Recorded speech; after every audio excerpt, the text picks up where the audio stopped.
Hey guys, my name's Rihanna, and welcome back to everything you need to know about chords. In the last episode, we went over the cage system, triads, and how to build them, and talked a little bit about bar chords as well. If you haven't seen that one yet, I highly recommend checking it out before you watch this one because it'll help you understand the concepts that I'm going to dive into in this episode. So, have you ever looked up the chords to a song and saw all of these confusing symbols, such as sus4, sus2, add 9, add 11, or maybe even just something that's like C6? Or how about like D over F sharp, B flat over C? Well, today I'm going to dive deep into all of that. And by the end of this video, you'll be able to understand how to play any triad, triad inversion, or hybrid chord, and understand the difference between sus chords and add chords. So let's dive into it. First off, let's go over sus chords. These are also known as suspensions. You will find two types of suspended chords, sus4 and sus2. These chords involve changing the third of the chord or suspending it either up or down. These chords create tension that often feel like it needs to be resolved. So you can hear that if I'll take an A chord, an A major chord, and the third is going to be on the B string. I talked about this in my last video, so if you want to understand the chord tones within the caged chords, please go check out my last video. So we have the third with our ring finger here on the B string. If I move it up a half step, that will create a sus4 chord. Or if I bring that note down a whole step and make the B string open, there I have a sus2 chord. So I can do that same thing on the D major chord as well. Keeping that open is the sus2. Placing my middle finger back down, the major third. Pinky down is the sus4 chord. I can do that on a C major triad as well, open C major chord. Keeping that open, C sus2. Putting my pinky down on that third fret of the D string, there's a C sus4.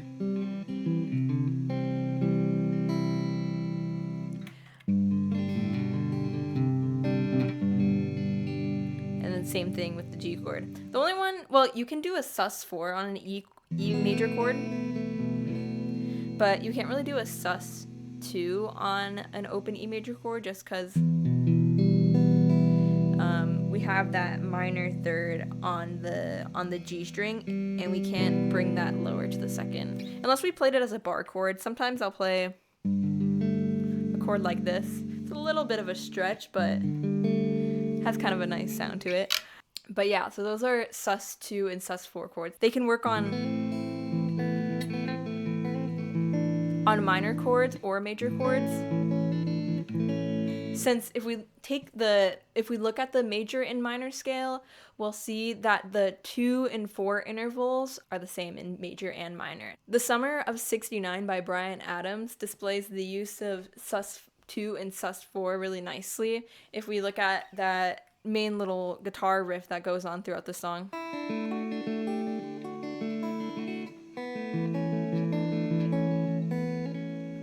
It goes back and forth between a D, sus2, D major, and sus4, and then it does the same thing on the A major chord. A sus2, A sus4. So you can hear if it's like on those sus chords, going back to that the normal triad with the major third or even the minor third, it resolves really nicely. So that you'll see sus4 and sus2 chords used like that a lot. A classic overplayed guitar song also uses sus4 chords. You guys might know the song Wonderwall, which uses D sus4 and A sus4. But not as a resolution like it does in the Summer of '69, but just as standalone chords.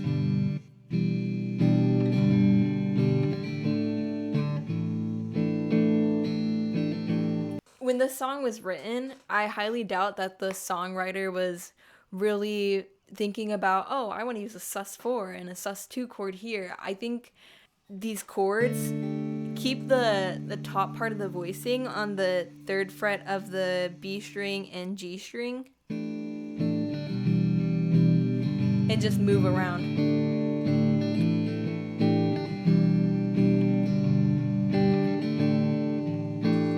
Which actually creates, well, if we look at that A chord, we also have a G added in there, which actually technically makes it a 7th chord.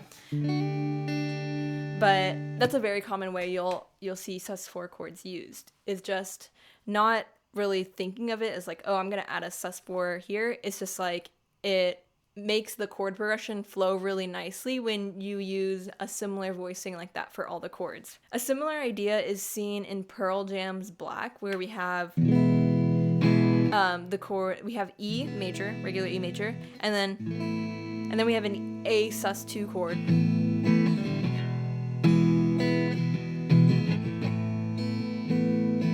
Which I think is a similar idea to Wonderwall, where you're keeping the top part of those chords the same, while, and in this case it's keeping the B string and the E string open.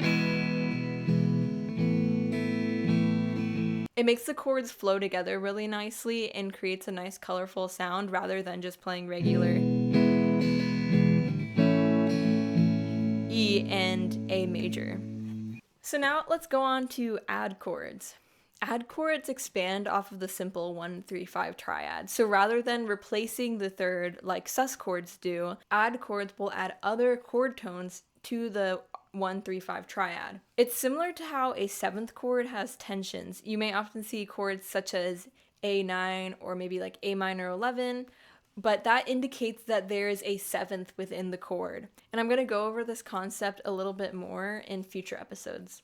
But if you see add 9 or add 11, that indicates that there's no 7th in the chord. It's just a triad with the added tension. So let's go over what these tensions mean. So if we lay out the major scale in 2 octaves and then label the notes with numbers, you can see which notes line up with the 9 and the 11, and then sometimes you'll also see a 13 as well. And we can see 9 is just the 2nd note of the major scale, but up an octave. 11 is the 4th note, but up an octave. And then 13 is the same thing. It's the 6th note of the chord, but just taken up an octave. So you might also see add 2 or add 4 as well, which is a similar idea, but rather than the notes being taken up an octave, which they typically would be for like a add 9 or add 11, the add 2 indicates that you would have that 2nd and 3rd note right next to each other, which is a little bit hard to play on guitar just because the guitar is not really built like that. But there are some examples in which we can use this idea. For example, by using the open strings but playing caged chords in a different position. One chord I really love is taking a D major chord in the C shape, which normally would be played like that with a bar, right? But instead, we can create a D add 4 chord by keeping that G string open, which is the G is that 4th note of the major scale. And so now we have an F sharp and a G right next to each other. And I think it creates a really nice voicing. We also actually, if we add the E string in there too, I guess it would technically be like add 4 and add 2. Because we still have, you know what? We actually don't have the 5th in this chord though. That's the only thing we're missing. I guess I can add the 5th up here. Maybe then that's like a true like D add 4 chord. But you might see them used interchangeably sometimes. Like sometimes you might see this chord labeled as like a D add 11. But to really, I think, voice the chord in the right way, if you, depending on what octave you want that tension to be in, you could use add 4 if you want them to be right next to each other, or add 11 if you want it to be spaced a little bit apart. So that would maybe be something like, I think it would be hard to play that, to add the 11 and still get a major 5th in there too. But that's just like a regular sus4 because now we're replacing the 3rd. Anyways, getting sidetracked here, but similarly with the add 2 chord, another really great voicing I like for that is, oh yeah, and also these chords only work in like one position. So these, I guess these are very like situational chords, but they still sound really nice. If we wanted to do an add two with the second and the third right next to each other, we can do a similar idea that I did with that D major chord. Like for example, taking an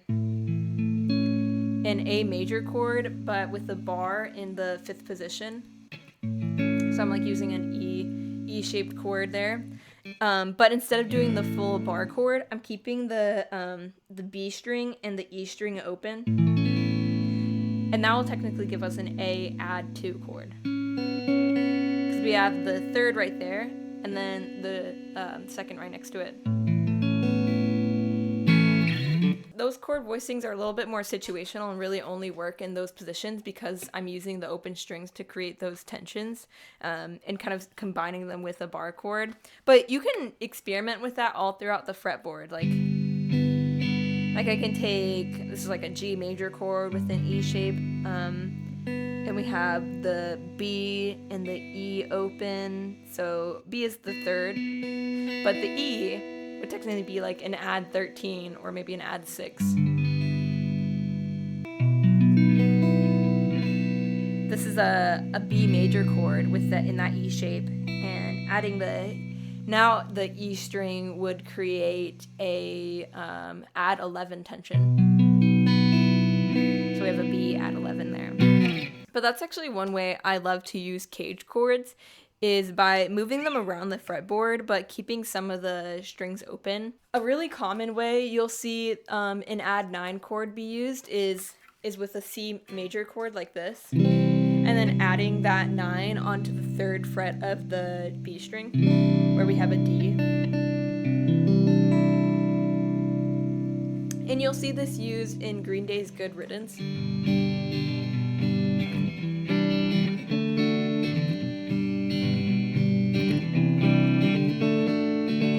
And another example with a more modern song is Gracie Abrams' That's So True, which has this chord that, when I looked it up on Ultimate Guitar, is notated as a G6 add 11.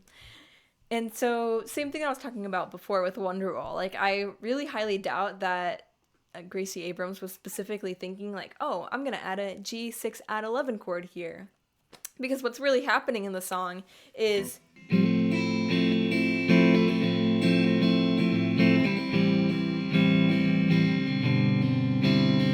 she's doing that similar idea where she's taking the top part of that voicing and keeping it the same throughout all the chords. So that last chord that we have, which is technically a G6 add 11, is we have the G major chord here, right? Just that simple, like caged chord voicing. But instead of doing the top part of the voicing with that, like that, how it normally is, she's like keeping that first fret of the B string, which that note is a C, so that's technically the add 11, and then the 6 is going to be that E. But actually, I'm not sure if I would even label this as a 6 chord because we still have a 5th in there.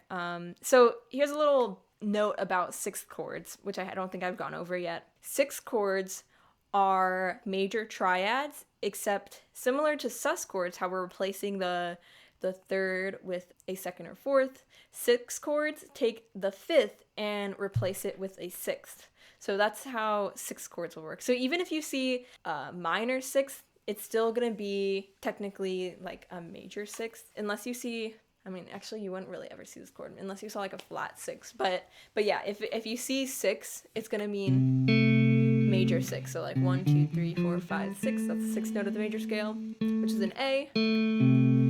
And you can play that with a major third. So there's C, E, A. Or I can play that with a minor third. And there's a minor 6 chord. So anyways, that's a little note about 6 chords. And finally, the last chord I want to talk about are slash chords. There's 2 main types of slash chords, inversions and hybrid chords. Both function in a very similar way, with the main triad as that first note that you'll see in a slash chord. And then we have the slash, and then the bass note is the note that is after the slash. Inversions will have a chord tone within the chord other than the root note as the bass. First inversion is a triad with the third in the bass, and second inversion is a triad with the fifth in the bass. So, for example, if we looked at, maybe an easy one to look at would be D. So we have a D major chord here, open D major. If we wanted to make that a first inversion triad, we can add a F sharp in the bass because that's the third of D. So an easy place to play that F sharp, which is going to be the most common way you're going to see a first inversion D major chord on guitar, is on that second fret of the E string. And then we can also easily play, oh yeah, you can play that with your thumb, or you can play that with your finger there, and we can also easily play a second inversion triad with that D major chord. The fifth of a D major chord is an A, so all we have to do is play the A string, and there's a second inversion D major triad. We can do this with other cage shapes as well. For example, with C major, we have the third would be E, so all we have to do is play the open E string. And there's a first inversion C major chord, second inversion, the C there on the third fret of the A string, and then we can use our ring finger for the third fret of the E string. And there we have a second inversion C major chord. Where it gets a little bit harder to add notes lower like that is if we have like the E major chord. But we can technically easily play inversion, like a second inversion, by just not playing the E string.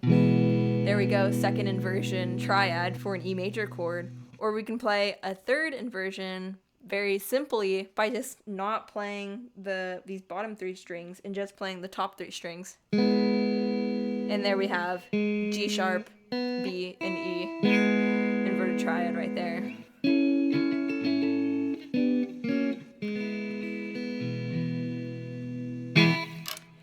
Or another way we can play that is by maybe adding our pinky here to the G sharp on the E string.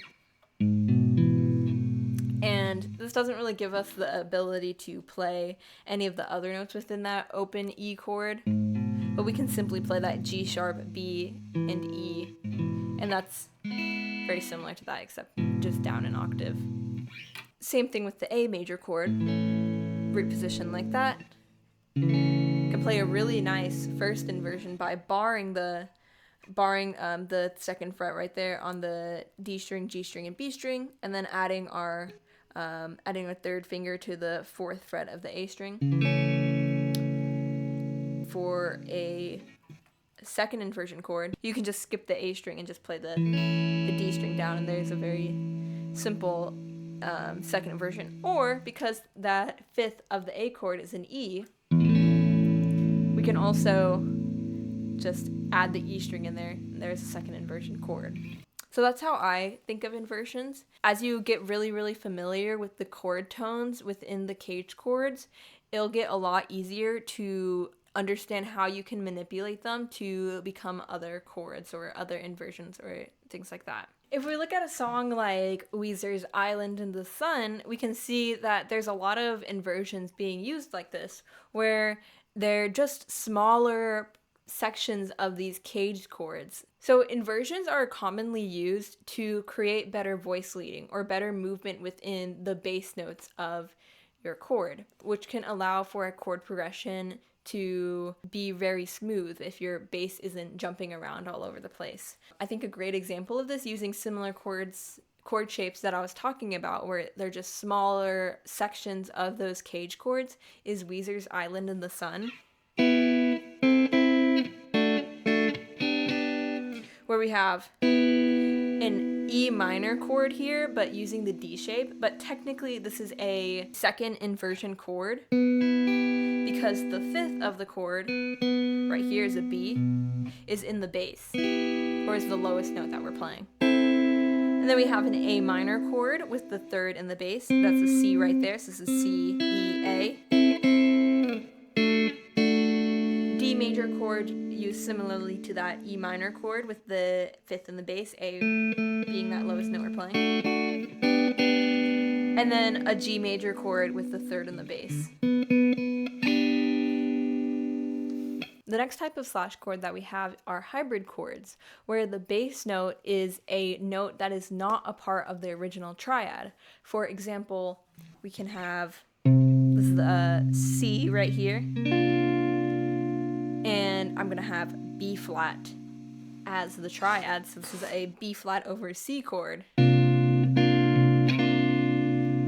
These chords function a little bit different than inversions in the way that inversions are still the chord that the original triad is. So if I played a inverted D chord, it's still a D chord, but this B flat over C is actually now technically a B flat chord. It's technically like a B flat sus4 almost, or a 7 sus4. It has a 7 in there.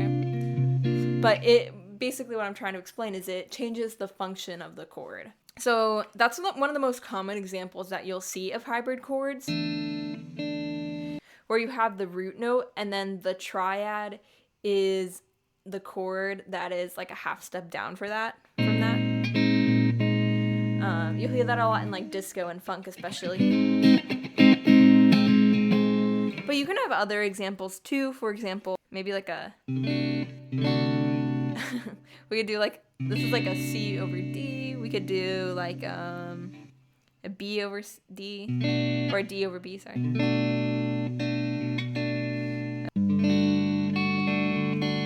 I think this one sounds really nice. This is a D over G.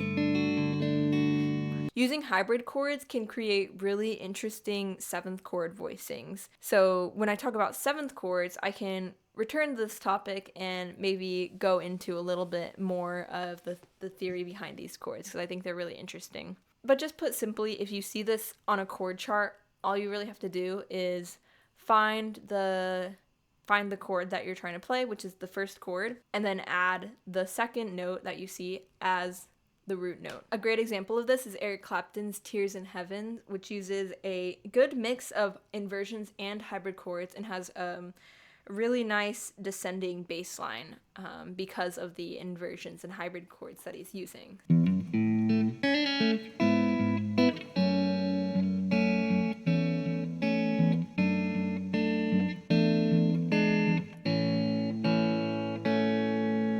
So what we have in this song is, it starts off with an A major chord. We have a little bit of an A sus moment going on. Then we have an inverted chord here. It looks like, it's almost like taking that D shape, moving it up a whole step to a D or to an E chord, and then adding the third in the bass. So then we're moving from the A in the bass to now a G sharp in the bass, which is the third of E. Then we have an F sharp minor chord there, and then this is like an A chord but with an E in the bass.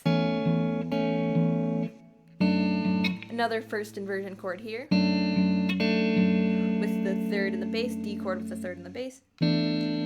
Hybrid chord right here, D chord with an E in the bass, which gives it sort of a E sus sort of sound, E sus4 sound almost.